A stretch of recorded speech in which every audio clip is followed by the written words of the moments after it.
I'd like to call it all August 21st, 2023 Triton School Board meeting order. Please stand for the pledge. I pledge allegiance to the flag of the United States of America and to the republic for which it stands, one nation, under God, indivisible, with liberty and justice for all. Thank you. Recognition of visitors or open forum. Yeah, I have Logan Tufte here. He wanted to talk about his senior project and update the board on it. Logan, come on up. So I am working on an instrument drive for our band program. We're hoping to have people come in and bring in instruments because it would be really nice for us to have people bring in instruments that are just sitting around collecting dust and to get them back to playing and all that. It would be really nice for our program because we don't have people playing instruments. They're all playing. And if people like forget an instrument or something like that, we could have them play that instrument or something like that. So they're not just sitting there without an instrument. And it'll be really nice if we can get it like actually going. And I've sent out a lot of emails to people like trying to get some recognition in it. And it was a lady from, was it KTTC? And I think it was Midwest Access. Yep. I sent it to her and she actually really liked the idea. So I'm going out on that show sometime, a couple weeks or something like that, to talk with her about it, to get some people to like talk about that. So I was like, okay. So yeah, so we're doing that. And then there's a lot of things that I want to do to like get the word out. So like obviously the KTTC thing, that's going to get people around the entire area, but people in our community. So I was thinking like some sort of banner to go put out in front of like where the softball had like their corn set up. Let's put like a banner out there to like get people when they're driving by, be like, oh, it happened during that. And so I was thinking of doing it during homecoming week. So having that when all of our events are, having the big events and stuff like that. So just have it to the side. People just want to come drop off an instrument and make it easy like that. And so I was thinking like get the word out, maybe have it like on the pamphlets or something like that for the football, volleyball games during September. And just to get the word out even more. And otherwise, I was thinking maybe if we could do like something to give back to the people. So like when they donate, they're not just leaving empty-handed or something like that.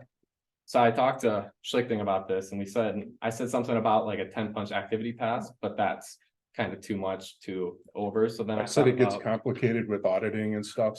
Yeah, and that makes sense. So I was thinking maybe what about like a popcorn pass? Like make it nice and simple, like a 10-punch popcorn pass. So like something like that, something easy. And then otherwise maybe like a tax reduction form or something like that. So we can give that back to the people if they bring in instruments. But yeah, so I was looking for feedback, maybe where to drop off, what to drop off, or what I should do with that, and just see what you guys were thinking about that and about how I could advertise it. What about loans? I think of something like that too. If they just want to loan it to you, then they want it back for. Yeah, we maybe could do something like that so we can use it. Yeah. But yeah, just all options are on the table for that.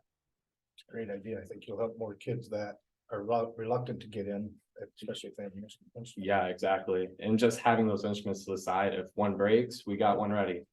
Just all that. And I actually applied for a CMAQ grant. Me and my band director were going to be doing that. And they actually said that we can do that. So all the repairs, we can get a grant for the repairs. So it'll all be paid for. And it can help us out a lot. So yeah, that's probably the coolest part about it too, is the fact that they're gonna get it, they're not just gonna get a rickety old instrument. It'll actually be like professionally Nice. tuned in and Yeah, tuned exactly. up and ready to go. Done a lot of research. Yeah, so I've been working on it a lot, and I work for a lawn care company, so when I'm sitting on the mower, I'm just thinking about it. I've been sitting on a mower for a long time. Yeah, so I just wanted to see what you guys thought about those ideas, like the 10-punch popcorn pass, if that would be. Would you take percussion kit even though drums are already at school? Yeah, we would take Okay. anything to help out our band program and just make it more instruments for us. Sweet. Yeah, that's a great idea. It is a great idea. And Yeah, then, I like the idea of giving them something back, and I think, Yeah. 10-punch popcorn pass is right, a it's great idea. Plus, it will hopefully get people coming to some of our events too. right, exactly. And I Yeah. was, Like, I mean, I don't know if Ms. Dietz will Color code. have like dates ahead of time when pet band's playing, but you know, if you could give them that too, hey, come listen to our pet band, here's exactly. popcorn, punch pass, Yeah, Wow. so I was thinking, because we usually have a carnival for like our football game and stuff like that. Maybe like the big one, so like we'll have small ones going up to it during homecoming week. Mhm. And like our big drop off day could be at that carnival, just having a tent to the side, people want to drop off their instruments, bam, it's there. I would check with Amelia Steele and see if you can get that on. their Yeah, vinyl. just get it to. Yep. And then for that banner out there, we good to put that out there? Yeah, Logan, We- do you we wanna, I'll give you my email address. Okay. Just email me what you want on the sign and I'll get it to the right person okay, because I have, out there. Okay. Unless you have a contact. nope, that works great. I know with wrestling, kids used to donate shoes back, that's a little cheaper. Right. Stinky old wrestling shoes. Equipment's a little different, but I know it attracted more kids. Yeah. As they got the shoes. Just email me what you want, I'll get it to the right person, Awesome, okay? thank you. Yep. Yeah, so any other feedback would be great, otherwise, thank you. Great Yeah. job. I'll work with you on the sign too, because we can print signs. Okay, awesome, And you might start something that people will just continue. right, exactly, Good job. awesome, thank you. Thanks, Logan. Yep. Motion to approve the agenda. So moved. Second. Motion from Jim, second from Dale. Any questions, comments? Roll call. Wendy, Here, Rebecca, oh, I'm sorry, yes. Okay, good. I'm like roll call, we have to do a roll call for, Are sorry. you doing a roll call or are we approving the agenda? Maybe I'm not. we're approving the agenda. We're approving the agenda. We have- okay. We have a I motion. was like, I don't know what to say. Oh, sorry. Yes, I say yes. Brian. Brian, Brian? Can you hear me? He's saying yes. Oh. Oh, yes. Dwayne, Yes. Dale, Yes. Jim, Yes. and myself, yes. Agenda's approved. Anyway, Cobra Pride.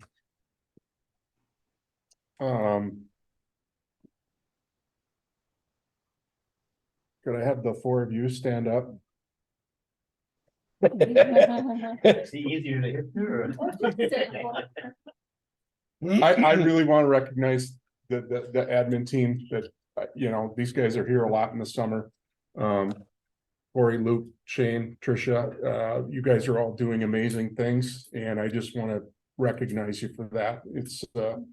It's a blessing to have the staff that we have here at Triton, and you guys are a big part of making a lot of good things happen for our students. So I just wanted to recognize the four of you. So thank you.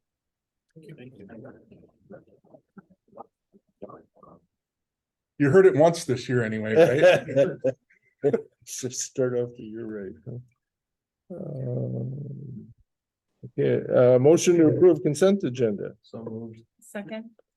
Motion from Dwayne, second from Wendy. Any questions, comments?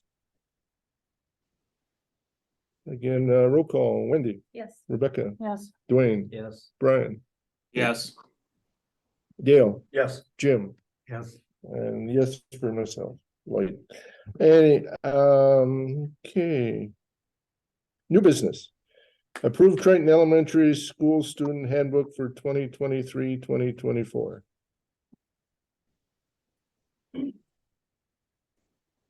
Any questions on the handbook? It's all one now, isn't it? Isn't it? The staff one is all one, and that's the fourth thing on the.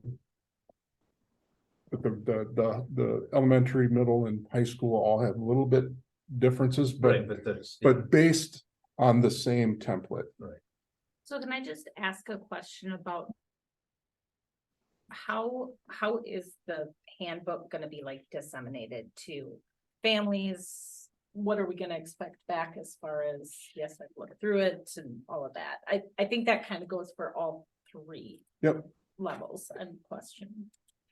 I can speak at the elementary level, and all three of them are lengthy, so we're not going to print off. Yep. Separate ones, so it'll be discussions during our interview of the teacher days, those first 2 days of the school year. with, direct them towards the link to it. It's on our website. That's, they'll have access to the student handbook. The secondary wise, the new ones obviously are not on the website, yes, Mhm. because we're seeking board approval tonight. The first day of school, we meet with every grade for a class period and go through kind of the rules and regulations and track of the school. So we make sure we hit the high points the best we can there.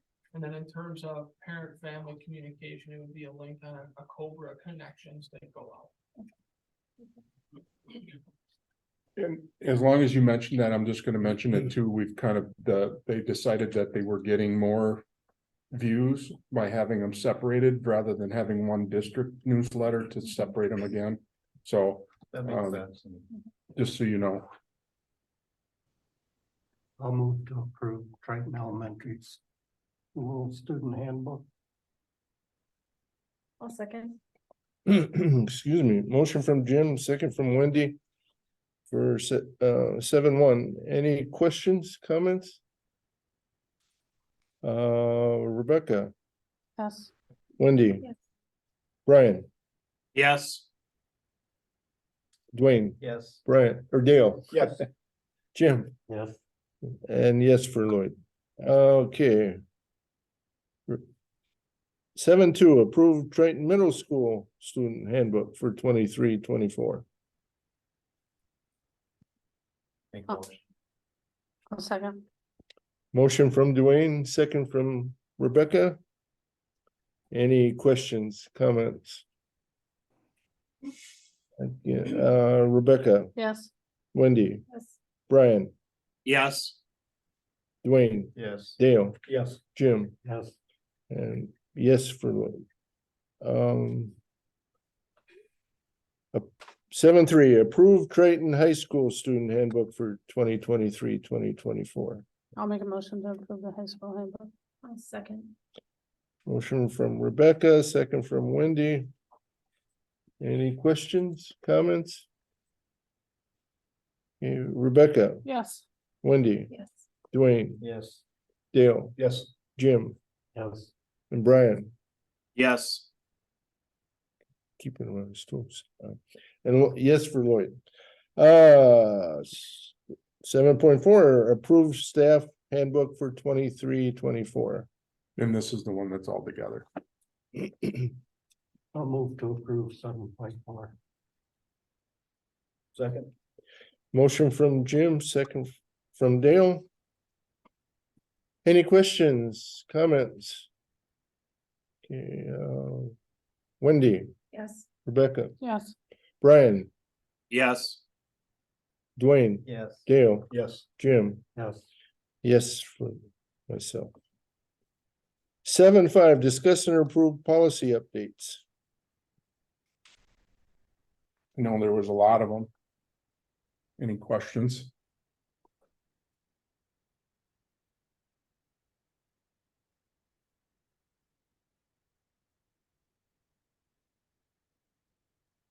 All right, cool. Make a motion to approve 7.5. I'll second. Motion from Wendy, second from Rebecca. For 7.5, any questions, comments?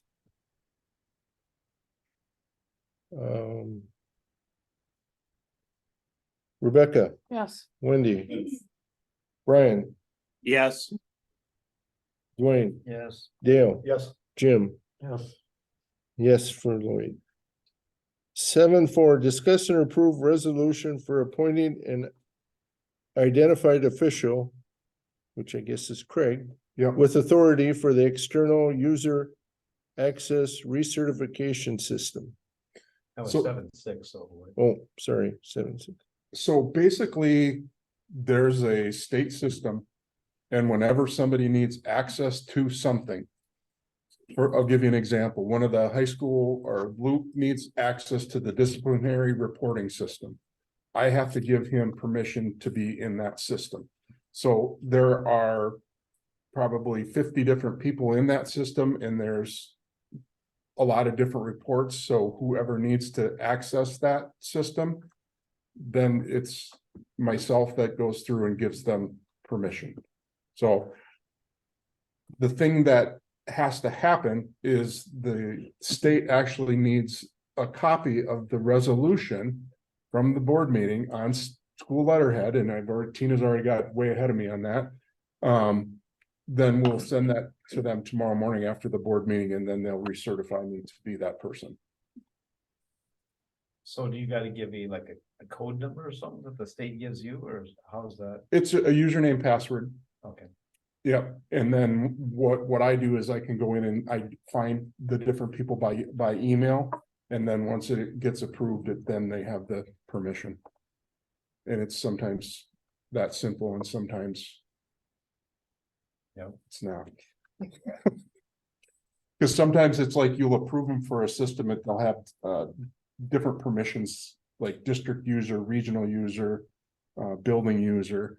So it just depends on. So once they get the permission, then they can Access it. always access or just? No, and then it has to be updated on a yearly basis. So once I go in and approve it, it's good for 365 days. Okay. And then it has to be reapproved every year. So I go through each one of them and reapprove them. I'll move to approve the resolution for appointing an identified official with authority for the external user access. Oh, excuse me. Second. Motion from Jim, second from Dale for 7.6. Any questions, comments? Wendy, Yes. Rebecca, Yes, Brian, Yes. Dwayne, Yes. Dale, Yes. Jim, Yes, myself, yes. Resolution passes. 7.7 established December 18th, 2023 at 6 p.m. as a regular board meeting to discuss levy and budget. Again, this is just something we have to be on the record as saying that the board voted to approve to do that in one meeting. They used to have to do them separately, but no one ever came to the meeting. So then the state decided it would be okay to do it at one meeting and include it as part of a board meeting. I'll make a motion to approve 7.7. Second. Motion from Rebecca, second from Dwayne. Any questions, comments? Rebecca, Yes, Wendy, Yes. Brian, Yes.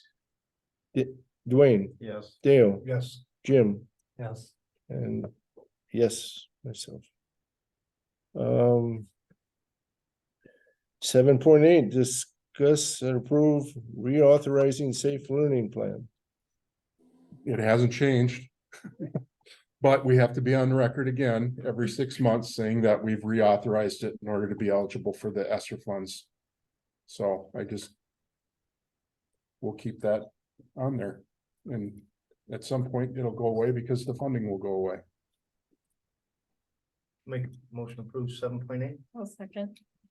Motion from Dale, second from Wendy. For 7.8, any questions, comments? Wendy, Yes. Rebecca, yes, Brian, Yes. Dwayne, Yes. Dale, Yes. Jim, yes. yes, for myself.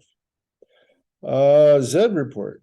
Well, actually, I guess I got 2 meetings worth here. But in July, we had a resignation for the counselor. And so then last week, they hired a dean of students to replace that. They changed the title. They're doing a little revamping. And part of it is to lead up to I think has to do talking about an ALC diploma, a ZED diploma. Maybe before we get into that, though, I should there's a couple other things. Shoot, no,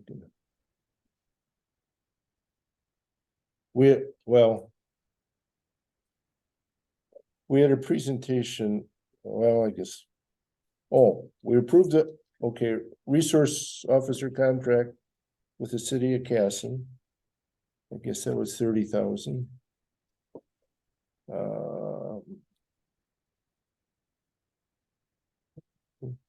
And some of the legislative stuff, similar to what we had to deal with, but one thing they did allow, for, like at the transition, you can go up to 22. They added a year that students can still go there. So that 18 to 22. it was 21. Yeah, it was really, now it's 22. 22. Now it's gonna be 22. That was one thing. But I guess the big deal was last Thursday, yeah, we had a meeting, their principal gave a presentation and director,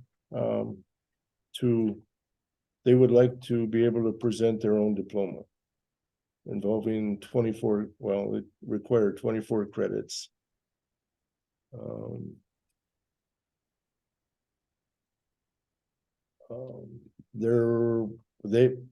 They had a real,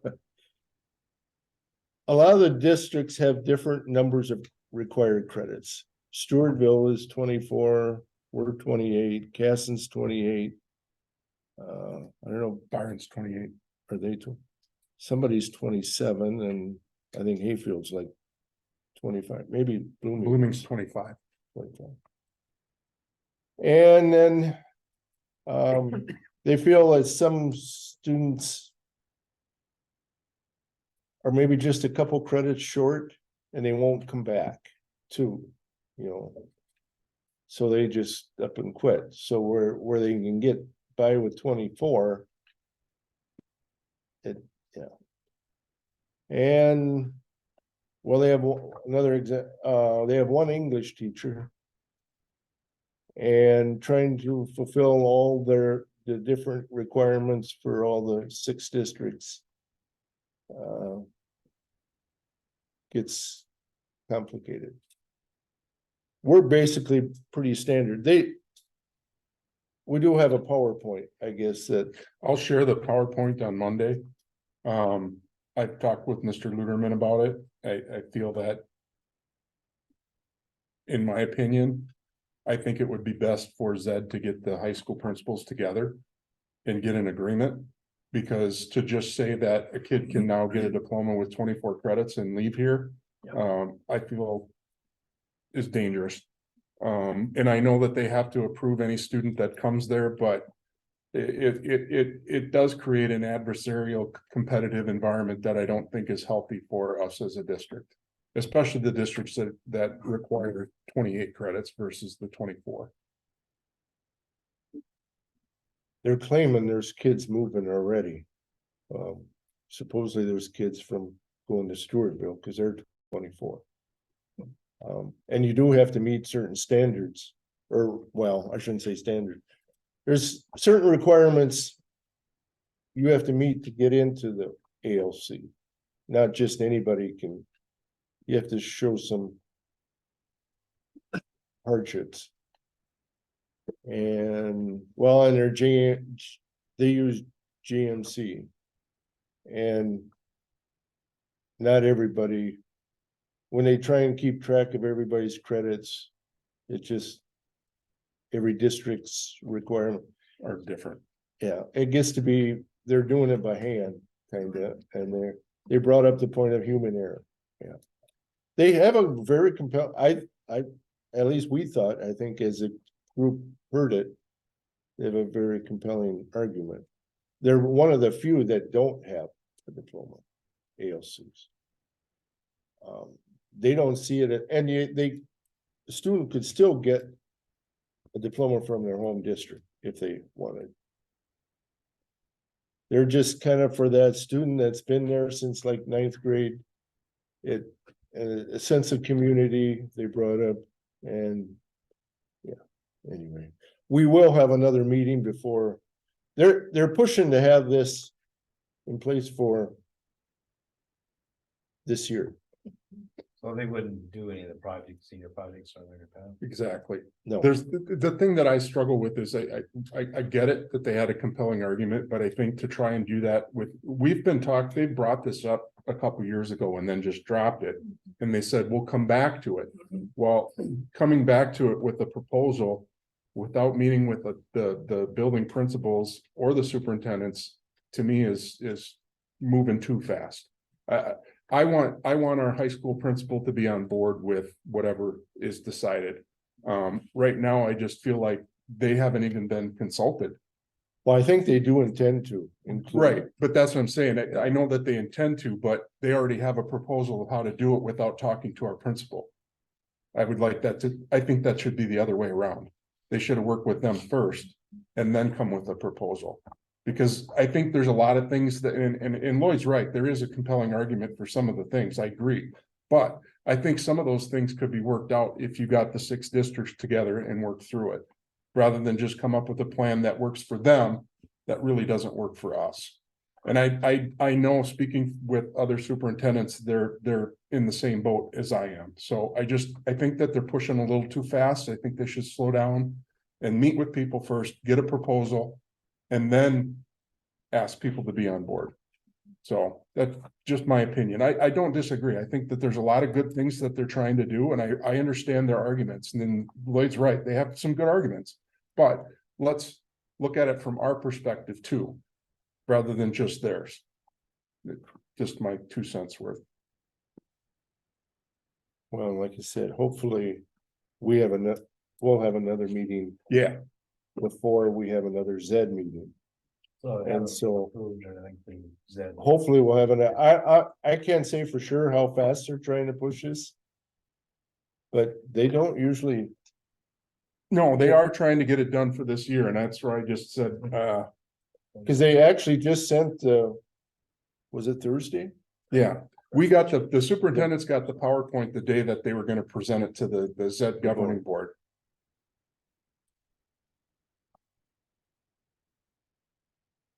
Yeah, anyway.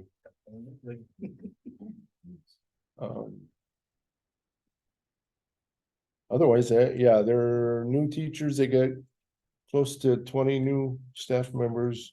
They're gonna have for the first time a workshop for them tomorrow. And otherwise, they're getting about ready to go. They have a bunch, I think staff starts. Is it later? But they start having kids come in and yeah. Otherwise, I don't think they start till September 5th also. See, the roundabouts are done also. Yeah, Yeah. yeah.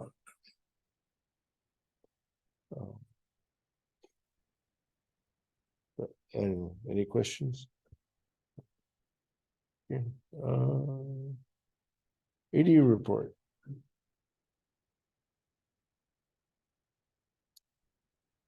Good evening, everybody. You're gonna make us turn around. I don't wanna make it hard for you, Bill. That's the truth, right? That's all last time. We've started with our fall activity registrations. Right now, we're at 175 participants, which is a pretty good number for us. We're a little lower than where we've been at the last 2 years, but I think that with the lower class sizes coming in, for us to only be down 10 total students is still a very, very good number, with our participation rate still being very, very high. We had the fall eligibility meeting on August 9th, and that was awesome. We had Derek Rivera come in from Focus 3 and kind of talk about the R factor stuff, which we are looking to implement within the activities. The cool part for me was to see something that I believe in wholeheartedly, and then see our community have a presentation be given about it, and then people are starting to take their phones out to take some pictures and kind of connecting with some of the statements that Derek was making and how we can implement it. I feel like that me challenging the parents that this is part of their role to start to integrate some of the R factor responses into their home lives was well received.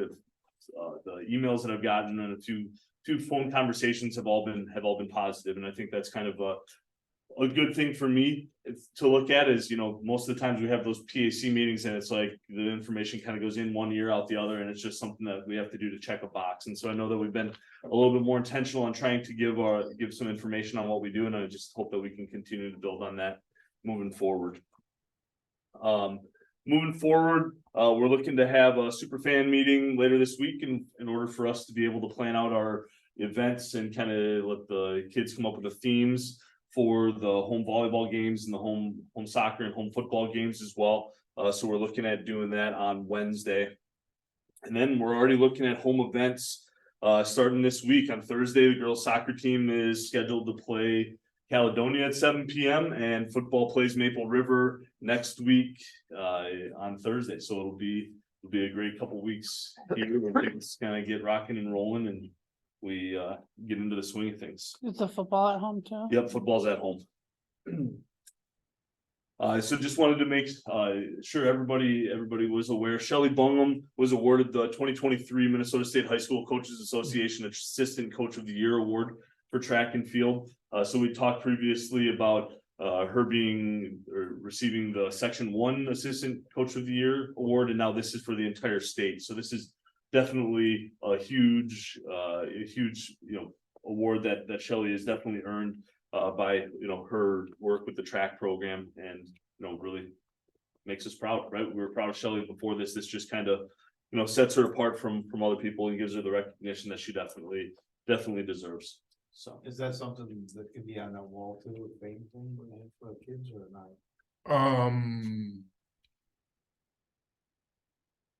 that'd be interesting. I think there'd be a different way that we'd be able to recognize her as well. I'm just trying to think, when we talked about the wall wrap, I think we put non-high school league champions that we put on there. So I'm just looking at trying to find the connection of where she needs to go. Definitely needs to be recognized in some way, shape or form. But we can, yeah, let's discuss that, because it's definitely something that doesn't happen frequently, and you want to make sure that we're recognizing when it does happen. So. Yeah. Wonderful. That's all I've got. Any questions? Thank you. Thank you. Thanks, everybody. Principals report. Good evening, everyone. Mhm. I'm gonna talk first, and then Tricia's gonna come up and talk some standard response protocol, and then Luke will finish up the presentation with some additional slides. I think I mentioned during the study session, we're progressing towards a new full court basketball hoop here at Triton Public Schools. It's gonna be located on the south side of the building. If you picture where the varsity softball field is, in between that space and those trees, we're looking at doing basically a high school regulation basketball court, all with donated monies. So we have a company in town looking to do the concrete. We have another private donor that's looking to purchase sport court over the top of it, similar to what they have in West Concord, if you've seen their basketball court there. One difference between West Concord's facility and what we're looking at, we would not add the boards or an ice rink at the end in the winter. Not saying we cannot do it, but it's not in the plans as of right now. It'd be just for basketball, and we'd like to have a volleyball standard out there as well. We also had a donation from the Claremont Chamber of Commerce to purchase some of the hoops. So no school funds will be used for that project, but it'll be a great addition. Living in the community, I'm sorry, Dale, but I'm raising 2 basketball players. There is not a full court here in Dodge Center anywhere. North Park does not have a full court. None of the other parks have a full court where you could play, 5-on-5 basketball. So that could be a great addition. And we're excited that we might have this happening in the next couple days. So we're excited about the new basketball court coming. We utilize a lot for recess for elementary. Obviously, it could be used for our physical education classes. And I really think it's going to be utilized with the kids during the summertime and after school hours as well.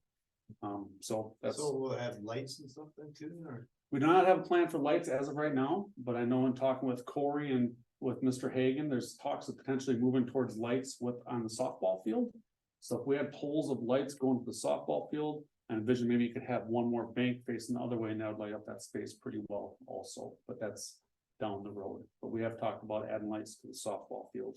Maybe cameras too or something. I think we do have some over there. Okay. We do have some cameras. We may have to adjust some of the tree locations, because it's, the cameras will be blocked with the tree line there a little bit, but we're also adding a path. So it'll be AD compliant and all those type of things for anyone to get down there. How wide is it? Is it wide enough? If just in the future, because could probably find some donations for boards. Several people looking for a skating rink in town. I Yeah, don't know if the school wants that responsibility of ice on there, but, I think you could find donations for that. So could you add that later? Is We this could. set up for that? it would, it's, basketball court is about 42 feet wide. And we would add another 5 feet on each side, so we're looking at about a 55-foot wide. And then about 65 feet long rectangular, think of a basketball court. There's some, now as it gets going, we don't have the final plans done.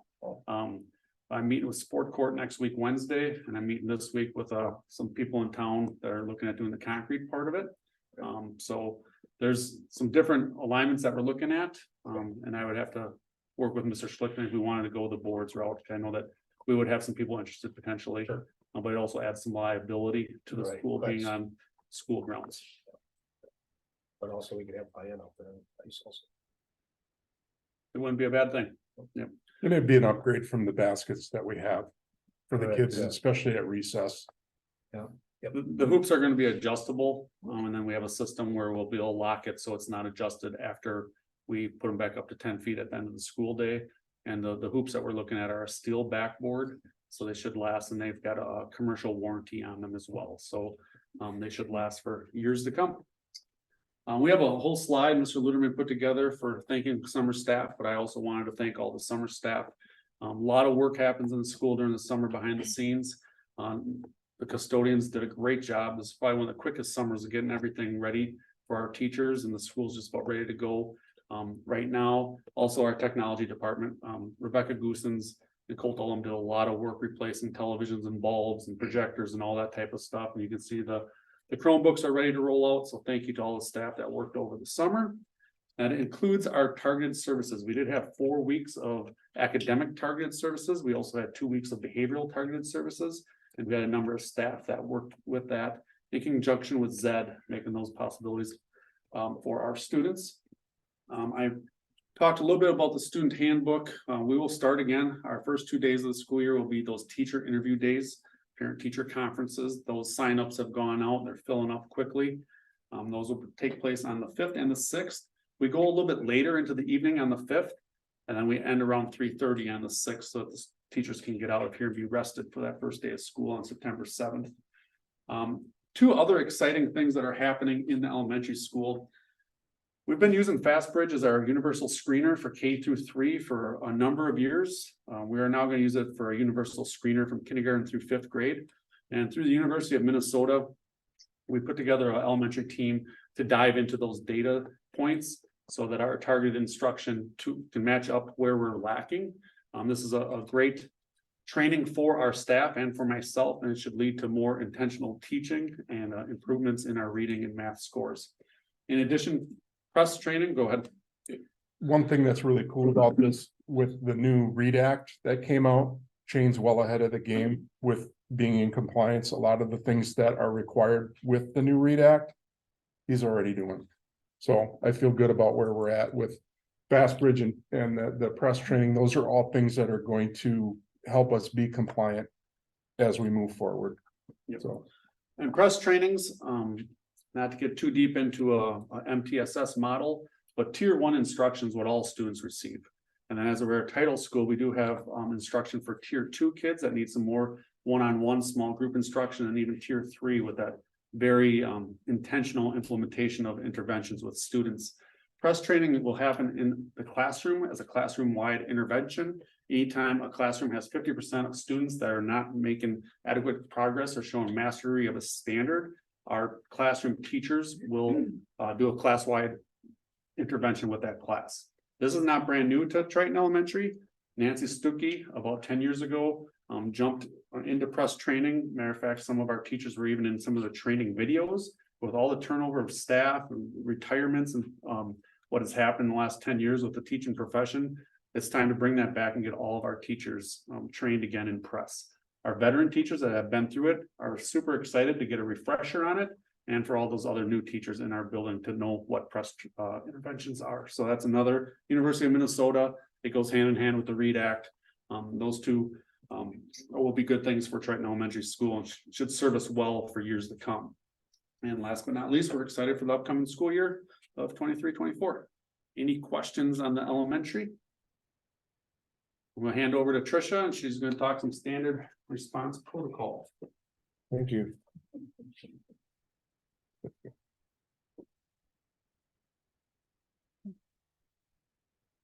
Everyone. Hello. So you may recall at a previous meeting, we had talked about how some of us from our team went to a training back in June. Regarding crisis management and in particular the standard response protocol. So I thought tonight I'd walk you through the key components of that we plan to roll out with staff in the fall. Could you go to that link? Thank you. And I'll just pass these around too. This is just some of the information that we received at the training. And then I'm going to talk about these two. So I thought I would just, hand those out to you. Yeah. Okay. So SRP, Standard Response Protocol. Essentially, it's just a classroom response for any sort of critical incident. And it's designed to provide consistent and clear and shared language. And that's that key component there is the shared language piece. In the past, in all of our years, we've always taught our staff the terminology that we're using for the different responses to crisis. This is different in the fact that that same language is shared with first responders.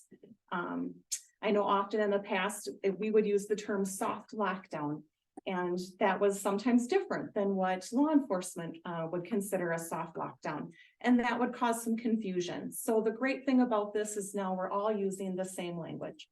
Deputy Dave attended the conference with us. Hayfield Schools is adopting this as well, and I think just all of us using this SRP is going to clear up any confusion, and heaven forbid a crisis occur, we'll be more prepared and on the same page. So I thought I would walk you through what that shared language is. So there are some specific terms that I'll go through and explain, but hold, secure, lockdown, evacuate, and shelter. You do have another book there that's specifically for reunification. And that'll be another meeting. We can go through that. So that's how we would reunify families if a crisis, after a crisis has occurred. We won't get into that tonight, but I will go through what each of these mean. So a hold. On each slide, you'll see that I put what a student's response would be as if they heard a hold called in the school, and then what the staff or adults in the school would need to do. Essentially, a hold, I like to think of it as hold students in your classroom. So you're going to lock your classroom door and you're going to keep students in the classroom. However, class is going to resume as it normally would. So an example where you might do a hold would be maybe there was a medical emergency and we just don't want students out in the hallway because we want first responders to come in, or we want the student that is injured or ill to be able to leave in privacy and not have students in the hall. So we may call a hold to hold students in the classroom. Instruction doesn't have to stop. Again, business as usual within the classroom, but we're holding them in the room. Can I ask a question, like on the hold, if somebody has to go to the bathroom or something like that, what happens? They're still hold. They're holding. Now, they could, you know, Not the whole- every scenario is different. The teacher could call the office and say, I really need to have a student leave. Somebody could go escort that student to the restroom. That would be appropriate. So depending on the situation, but yeah, could probably be escorted to the bathroom. Yeah. So is there training on this too, like We're gonna go a through, fire drill type thing or like that for this? yes, we can do drills to practice those. Yes. The next one is secure. So I like to think of this one as secure our building. So in this situation, everybody that's outside needs to get inside, and we're gonna secure our building, the perimeter, by locking the outside doors so that nobody can get into the building at that time. Now, those of us that are in the building though, business as usual. Students can go from class to class, go to lunch, move around the building as they normally would. We're just locking our perimeter doors. So an example when this could occur would be if there's a community event, which we have had before, where there's some sort of situation in the community.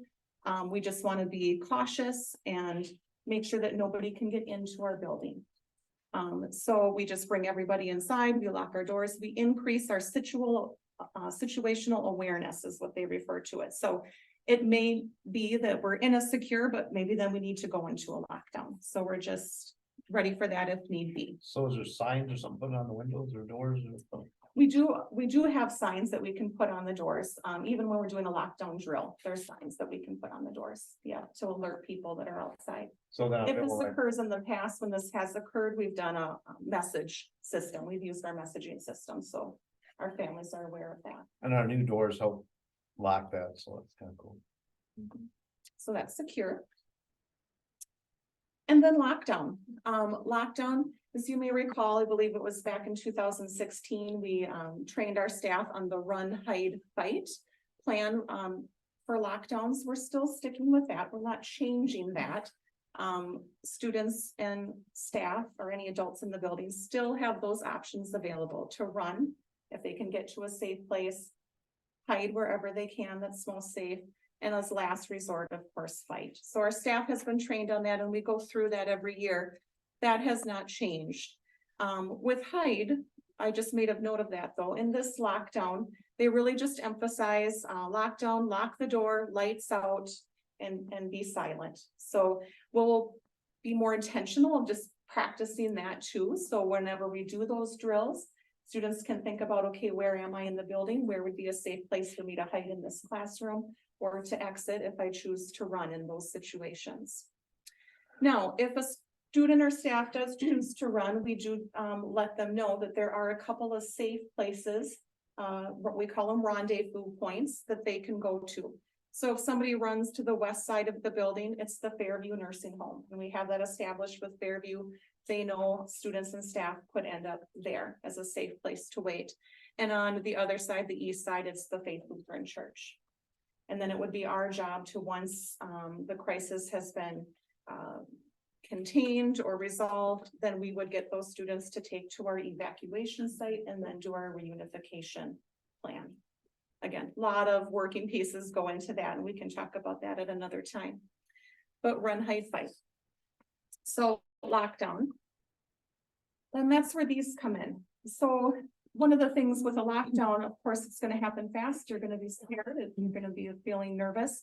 We want to make sure that everybody can lock the doors as quickly as possible for safety. We've purchased 300 of these magnets. So our intention is that every classroom door is locked at all times. And then this magnet is placed on the door frame. You can see it's a picture of my office there. The magnet is placed there, which then allows entrance to the office or classroom. If a lockdown is called, they simply remove the magnet. The door is already locked. It eliminates like, oh, where's my keys? Oh, they're not in my pocket. I need to, try to lock the doors. Substitutes in the building, they wouldn't have keys. Again, the magnets.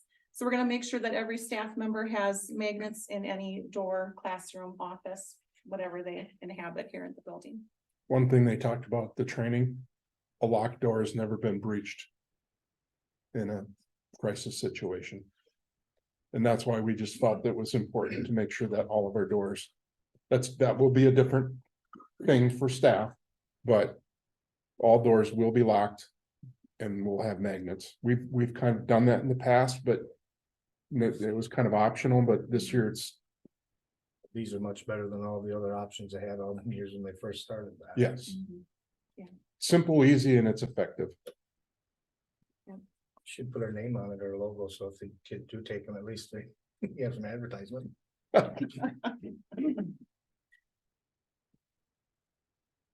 Evacuate. So should we need to evacuate the building quickly? Train derailment, train gas leak. Right, whatever scenario you can imagine, we just need to get out of the building essentially. We're gonna tell students, leave your stuff. The important thing was just getting out of the building. If they happen to have their cell phone, great, that would be helpful. But then essentially they're just following the directions of the staff.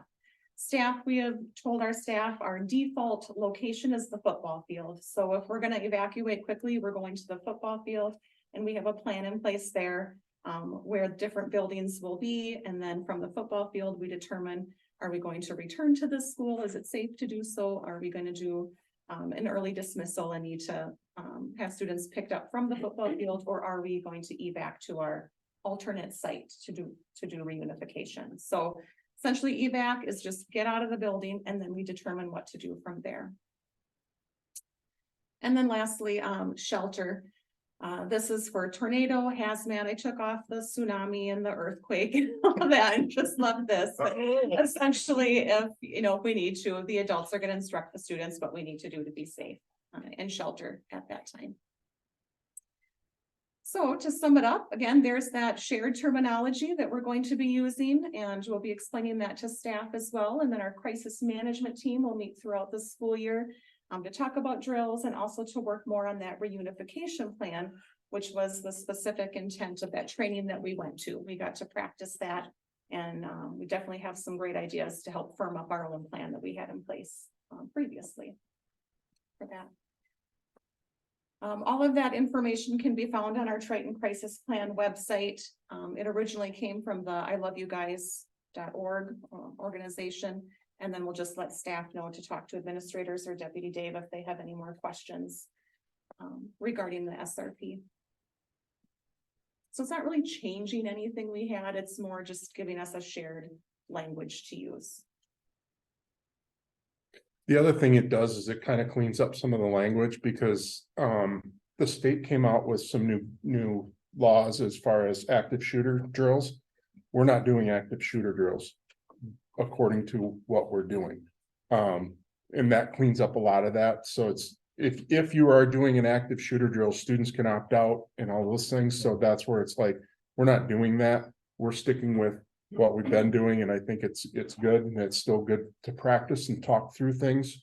We don't need people running through the halls, popping off starter pistols and all that kind of stuff, scaring people. I think that education is teaching them what they should do and when they should do it and how they should do it. You mentioned the drills. Like when we have the drills, there's an education page on our website where teachers just walk through the different things that they should share with students and what they should think about. And of course, that varies from, kindergarten to 12th grade, age appropriate. So drills are meant to be education. Here's what we would do, or what you could do. And we're still required to do 5 fire drills, 5 lockdown drills. Thanks, Tricia. Yeah, you're welcome. Thank you. Well, this is the thank you slide. So I'll start with a thank you for Mrs. Johnson for all of her great work in putting not only the presentation together for the standard response protocol, but for navigating our crisis team. As many years as I've been at Triton, you've been a lead there, Mrs. Johnson. So as always, she's done a great job with that. Mr. Van Beek had noted earlier, he thanked a number of folks. I can't say it enough. I think a lot of times, perhaps folks in the community and maybe some students, they just assume, well, it's September now, it's time to go to school and everything's in place for them, right?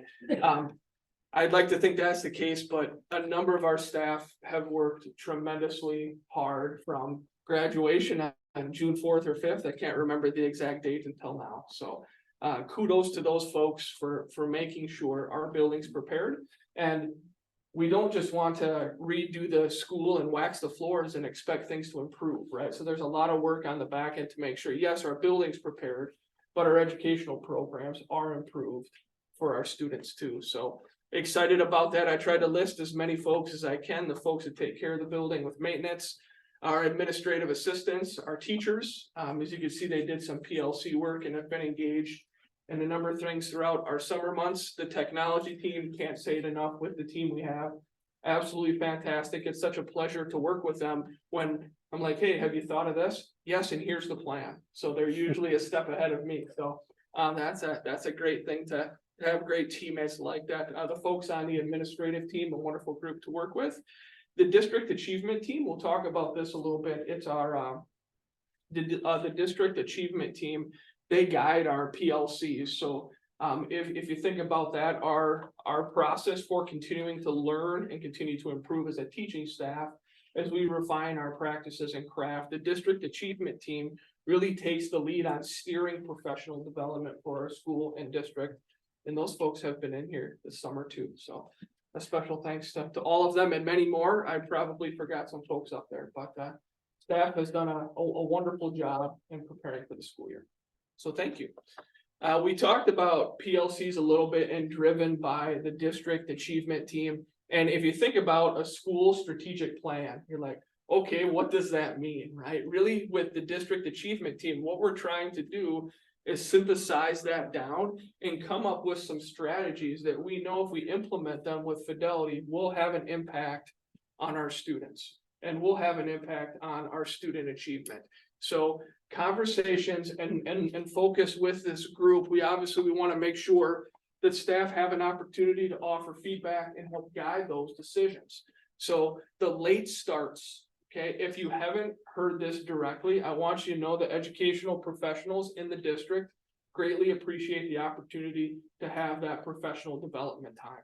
Okay, so I just wanted to pass that piece along to the board here tonight, and knowing that they'd like to continue that into the future as well. Goal selection. So each PLC group in the elementary school, most of them are based on grade. Obviously, there are some specialists. The secondary wise, those folks are grouped by content area. So then what they do is they come together, and we'll facilitate this process next week and come up with a professional goal that's in line with our strategic plan. And then what they do throughout the course of the year during those 2-hour late starts is they research, they do work together, and then they apply what they've learned. And then the next 2-hour late start, they come back and review. And then if you recall, in May, we had that online day, a learning day. So our staff, what they do is they break all that information and data down and present to staff so we can learn from each other. So once again, the district achievement team, they're guiding our district-wide professional development, which this year, the first one will focus on technology and restorative practices. Mr. Schlichting, he noted the restorative practice piece we've been implementing for the past few years. With the law changes, it's moving more that direction. And really, a lot of folks, when they hear restorative practice, they think, well, what's that? It's discipline, right? Well, it is, but what that involves is a process. Let's say there's a situation where a student is sent out of class. Okay, what restorative practice is, it's about trying to find out why and solving that problem with that student and teacher and fixing the relationship before they just go back to class or have a consequence. So we're continuing to move forward with restorative practices. Everybody needs a license. So we'll offer some opportunity for that and motivation for students at the end of the school year. Hopefully we'll keep them going, so. Just a quick note to brag about Mr. Luderman here too. Because last year we worked with Rufus Lott coming in to do some of our professional development. And Luke had a really good idea because he was the president for the Southeast Minnesota principals, and he had Rufus kind of, hey, as long as you're here in the state of Minnesota, would you mind coming and talking to the principals from Southeast Minnesota? And he did that. And a lot of the other people that then came back to him were like, you're doing all of this at your school? Yeah. And again, when you look at a lot of the changes that have happened in the law, we're already doing a lot of those things. So I feel really good about where we're at in the direction we're moving with a lot of the things that are already being implemented in our district. So one thing that was neat, we brought Mr. Lott down for the Southeast Division of Principals because we coupled it with the day we had him here. Well, the statewide initiative this year with principals is restorative practices. So I thought that was pretty neat. And he is going to work with our district the whole year.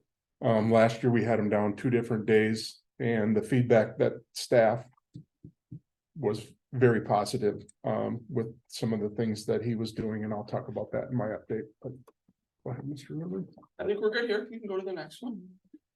Just a quick reminder for folks, this obviously goes for the middle school, the high school too. Thursday, August the 31st. Don't wait till October, that's Halloween. There'll be all sorts of tricks and treats there, but next Thursday, it's hard to believe it, but that is our open house for middle school and high school. If you're planning on coming, we're trying to make this into a community event. I think we have a great things going on here that we want to celebrate. So I don't know if you recall food trucks at last year. I can't remember if we did that at open house or another night, but the cool thing, the food trucks, the Hammer Q food truck, and if you remember the Cookie Dough Bliss will be here. It has a new name now, but they will be back. They're excited to come back. In previous years, we've grilled at open house, and it's kind of hard to connect with parents and run an open house when you're dealing with a propane grill for most of the night. So we're stepping up with the food trucks. Those of you that have a student athlete that's in football, this is also the first home football game. So we're hoping to have a huge crowd out for open house, increase attendance at open house, and hopefully increase attendance at the football game. So we're excited about that night. And also our sixth graders, you want to talk about family information night a little bit? Yes, so for sixth grade in particular, we do family information night, and oftentimes that can be the first middle school, child that a parent has. So there's a lot of questions that come up, like what is middle school all about? So at 5:30 at this night, we'll have a special presentation in the pack where we invite the child and their families to come in and learn all about middle school. So we'll do an informational talk about just different parts of middle school, and then all of our sixth grade teachers will introduce themselves. And then, of course, we stick around for any questions afterwards too. We'd love to be able to do our pictures on this night, but for whatever reason, we haven't been able to schedule them. That was kind of the main reason. Initially, we went to an open house and to get the pictures done, so we don't have to schedule it during the school year and give students and families an opportunity. So those are September the 8th, the first week of school, but we will continue to try that and hopefully make it work in the future.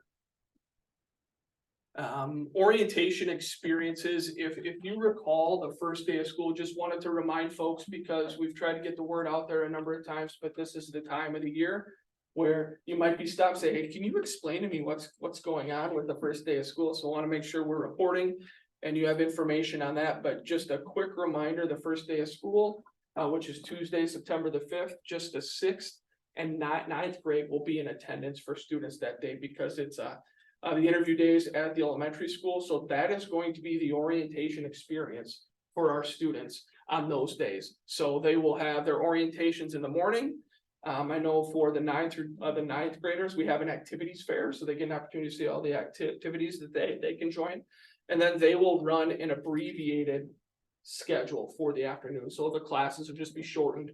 So they'll have an opportunity to go to every classroom and meet all their instructors on that day. So hopefully a good way to start the year. It's our first attempt at doing this. We've done it at other schools I've worked at. It's been good, but like everything else, it's new, it's different. So try and communicate on the front end, and we'll probably have to make some changes, but hopefully we'll learn a lot by doing our first day of school this way. Thanks, everybody. Any questions? Thank you. Thanks. Thank you. Superintendent's report. So just wanted to make you aware, there is, we'll be doing, September is Suicide Prevention Month. And that second week of school is actually Suicide Prevention Week. We have acquired the rights to be able to show a movie and have we'll try to get some community people in for a panel. But that it's always been something that you wonder what's the best way to do this. And I've heard from other communities that have brought this ascension. It's basically a film. And the girl actually did attempt a suicide and lived. And basically I'm in the process of watching the film now, but it's pretty powerful. So I'm excited to be able to bring that to our community. And the cool thing was I was going to make the purchase, and I waited a little bit, and it actually went on sale. So we saved $400. So that was always cool. New teachers, we'll have them in here on Friday already. So if you guys want to come in and meet any of the new teachers, if you have time to do that, we'll be starting Friday morning with them. We have 13 folks that will be coming for that new teacher workshop. Workshop week next week. They already alluded to it. I'm really excited about having Rufus Lott work with our district for the whole year, and furthering our knowledge on restorative practices. He will be working with staff that day. And the cool thing is, a lot of times when you bring in professional development, you can call it sit and get, where you just sit and listen to somebody. This is not sit and get. This is actually, he's going to come in and meet with the different PLCs. And then he is actually going to have them work through the process that we want them to do in their classrooms. So a lot of it's kind of circle stuff. where the kids actually get in a circle and you bring your classroom together and you develop better relationships with your students by having real conversations rather than just spewing information at them. So it is a great training that I'm looking forward to using with their staff. Youth Frontiers will be, so that'll be the opening workshop will be Monday. Tuesday is Rufus Lot. And then Wednesday, we will have in Youth Frontiers, and they're the purpose retreat. You know, they also do our elementary kindness, courage at 8th grade and respect retreat with 10th grade. This is a purpose retreat with staff. I was going to do this last year and then the presenter got COVID. So it was kind of, we put it on hold, but we're going to do that with the teaching staff on Wednesday. So really excited about being able to do those things at the beginning of the year. And I feel like they're very worthwhile and valuable. And then lastly, we're doing a summer staff appreciation lunch. In the past, we've tried to grill and we worked out a deal with Hammer Q. So they're going to come in and serve our summer staff on Wednesday. So I don't have to worry about burning any hamburgers this year. But that's always been a nice thing to kind of wrap up the summer. So we're doing that Wednesday. Any questions? Is it this Wednesday? Yeah, this Wednesday. This Wednesday. Any other? Anything else? Want to adjourn? Make a motion. I have a motion, a second to adjourn. Wendy, Yes. Rebecca, Yes. Brian, Yes. Dwayne, Yes. Dale, Yes. Jim, Yes. and yes, myself. Okay, we're adjourned. Thank you.